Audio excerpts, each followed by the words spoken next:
বলছিলাম যে জি বাংলার যে পপুলার একটা শো চলে দিদি নাম্বার ওয়ান। তো ওখান থেকে কোনো দিন যদি অফার আসে বা অফার যদি পেয়ে থাকো তো সেটা একটু যদি শেয়ার করো কিছু।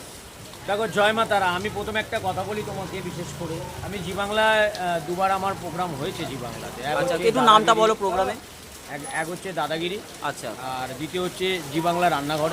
আচ্ছা আমার প্রোগ্রাম হয়েছে এবং জি বাংলা রান্নাঘর দাদাগিরিতে আমি গিয়েছি। এবং তুমি যে বললে দিদি নাম্বার ওয়ানের কথা, আমি তো আর দিদি নই।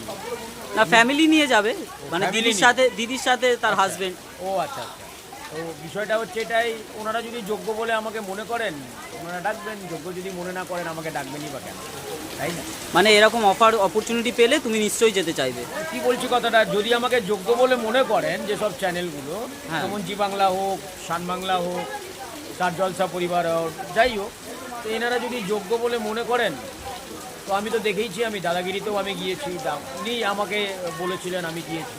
তো যদি কোনো সময় মায়ের কৃপায়, তারা মায়ের কৃপায় যদি কোনো সময় ডাক আসে, যদি যোগ্য মনে হয় তাহলে নিশ্চয়ই যাবো, না যাবার না। আচ্ছা।